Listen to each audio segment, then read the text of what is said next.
What's going on, boys and girls? Today we're going to be making some cube steak. I bought some cube steak from Matthews Meat Market. I know I've been talking a lot about Matthews because, you know, it's fresh meat that you get. You can get fresh eggs, fresh vegetables, all locally farmed out, as well as coming from their farm as well too. And you kind of know what you're getting at this place right here. So we're going to try some of their cube steak. You guys have seen me cook cube steak before. So we're going to try to keep this video short. Hit that thumbs up. It really sends out the algorithm for more people to watch these videos. And here we go. Guys and gals, you know me. I've been using my Tony Chachere's. And even though I got that from a meat market that actually deals with meat, I still put some marinade on it because I just like the taste. Now, I've had some of this meat without marinade, and it's still really good. But anyway, we got some marinated cube steak. It's been marinated in there for about 4 or 5 hours. Got a large onion, got a bell pepper. We got some seasoning salt. We got some cornstarch. We're going to be making this gluten-free. Got some Mrs. Dash, got some Italian seasoning, some mustard powder. We got some cream of chicken for the gravy. We got some masa, which is corn flour, and we got some Bob's Red Mill baking flour, which is gluten-free. It's like 1-to-1. You can use it the same ratio you would a cup of flour. Let's put these baby together. Let's go ahead and start sauteing those the onions and the bell peppers first. Alrighty, so we're going to saute our onions first.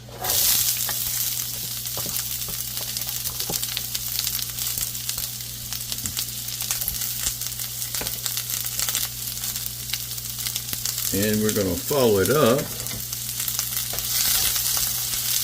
with our bell peppers too, y'all.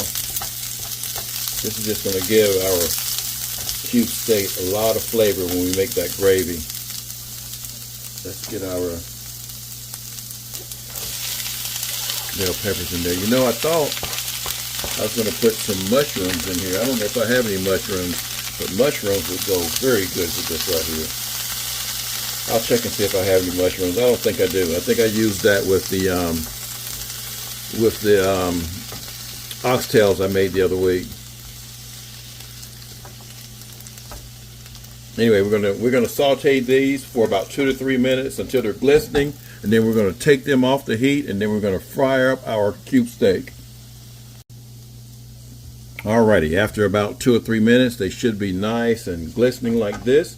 And we're going to take these out, and we're going to add some oil back into this, and then we're going to make our batter to fry the cube steak, and then we'll take the fried cube steak and make our gravy.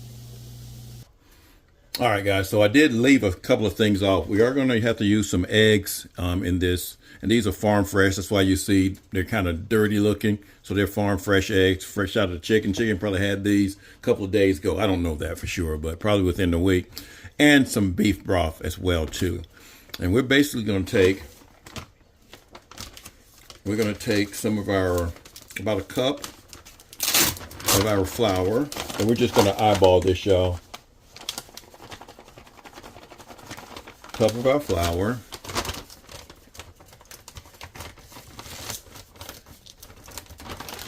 We're going to take a cup of our masa. This is corn flour.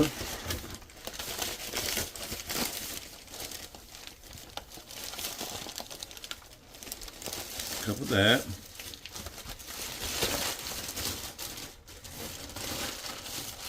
We're going to take about a half a cup of cornstarch.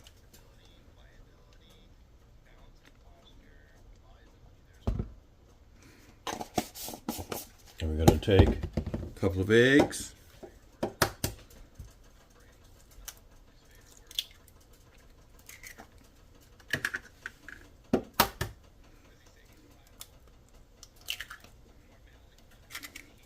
Now we're going to season this stuff up really, really well. So we're going to put probably a teaspoon to a half a teaspoon of this in there.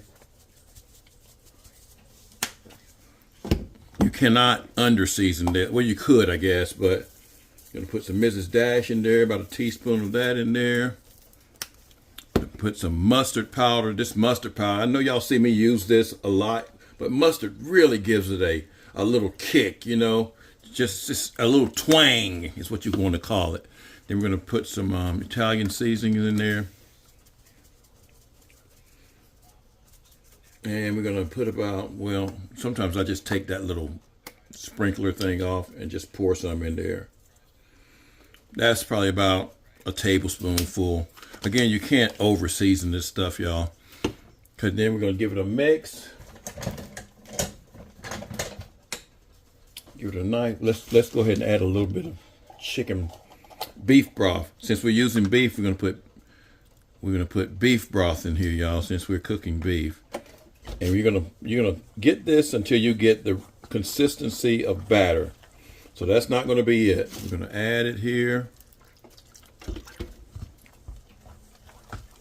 until it's almost like pancake syrup, y'all. Well, pancake batter, not syrup. Again, we're gonna add this, just add a little bit at a time, because we don't want to overdo it. If you do happen to overdo it, you just add some more of the flour and the cornmeal and the or the corn flour and the cornstarch. Now, why do we use the cornstarch? The cornstarch is going to help it to be a little bit sticky. So I'm gonna finish mixing this, y'all, but I don't want to sit here and do the whole thing on video. All right, so we got this, and that's really a little bit looser than I wanted. So I'm gonna add a little bit of cornstarch, y'all. Instead of adding all three of them, a little bit more cornstarch. I don't want it to be too watery. There we go. I think that's gonna do it right there. Yeah, that tightened it up a little bit. Yeah, because you want it about like pancake batter. Because you want it to stick onto the cube steak.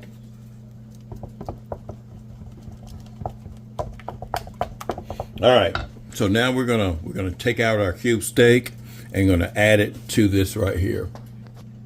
All right, so we poured the cube steak out here, and we're gonna try to, we don't want them to be that wet right there, y'all, so we're gonna probably wipe some of these off. And look how they look. Just look how this cube steak looks compared to other cube steak you've seen. You got that little layer of fat going through there. This is gonna be so doggone good. All righty, now one of these is almost falling apart, so we're gonna put this one in there first.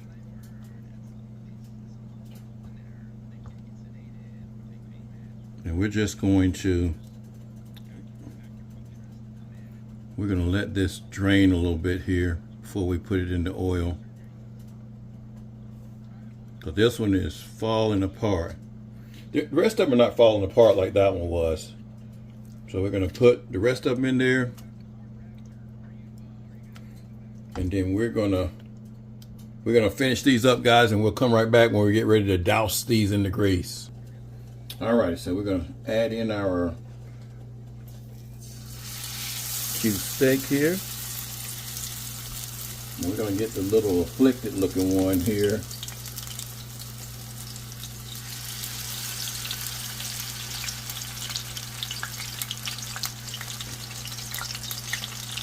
All right, we're going to do two at a time, y'all. And we don't want to cook those all the way through. I'm washing my hands over here. We don't want to cook those all the way through. We just want to cook those for about 2 minutes per side, and then we're going to take them out. All right, after about 2 minutes, we're going to take this. Well, we're going to attempt this. We're going to really attempt this without splashing it all over it.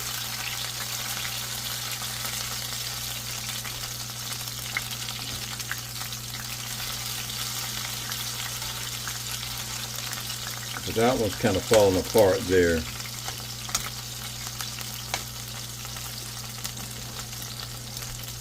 All right, we're gonna come back and we're gonna do the other ones just like that, y'all. So, and then we'll show you what we're gonna do with the rest of it.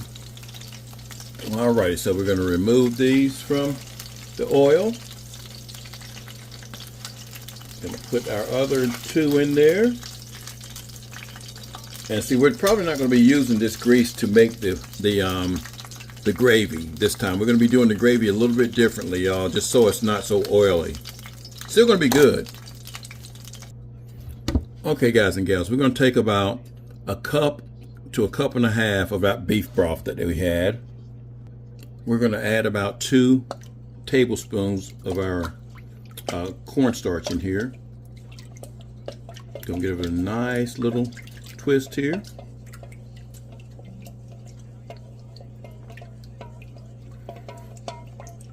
Until it's nice and smooth.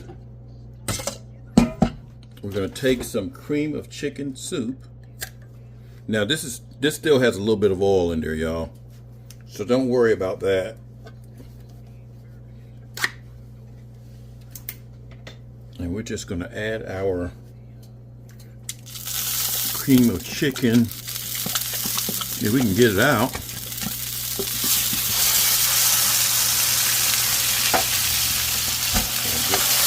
it some nice little mix.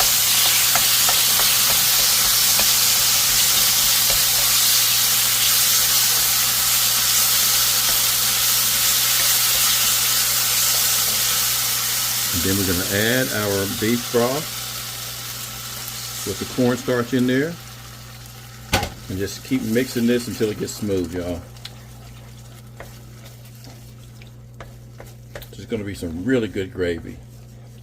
Now, you're going to probably have to season this a little bit. So use some of the same seasonings that you used with the batter. We're going to bring this up to a boil. We may have to use a little bit more too, y'all. But we want this to be nice and smooth. Anyway, we're going to come back until we get this nice and not lumpy like this is. It's got to heat up a little bit first though. So again, we'll add some spices to there.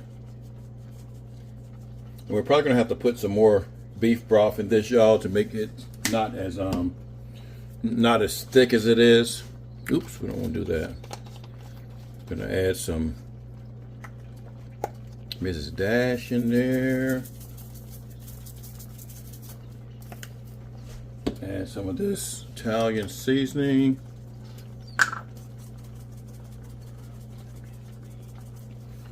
And a little bit of our mustard powder.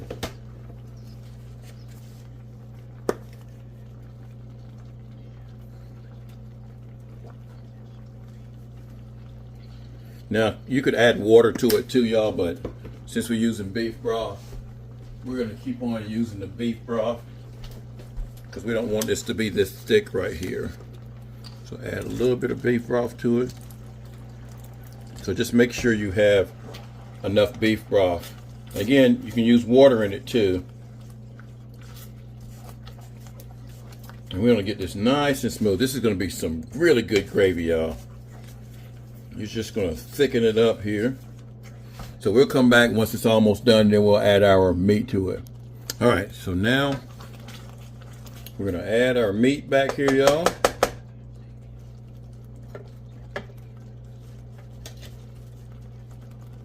Just add it right back in there, each piece.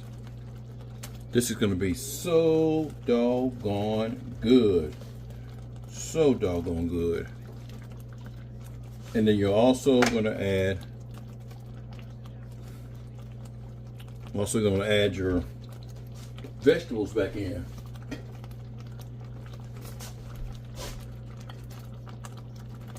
Put your vegetables back in there.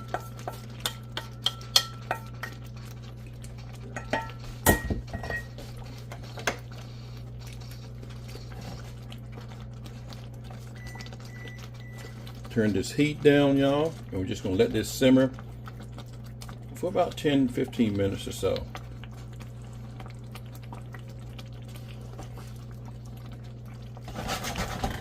Doesn't that look good?